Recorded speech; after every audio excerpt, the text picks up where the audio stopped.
how to make PPT in Canva. So first, go to Canva, and then you can just look or click on the search bar here at the top, and then search for PowerPoint. Okay. Now here you can select any of the templates here, the PowerPoint templates here available. And then, for example, I'm going to choose this one. Click on it, and then click on customize this template.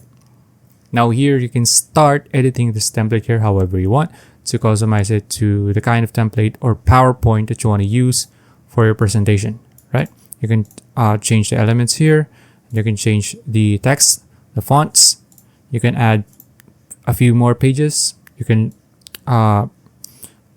sort the pages out here, and basically that's it.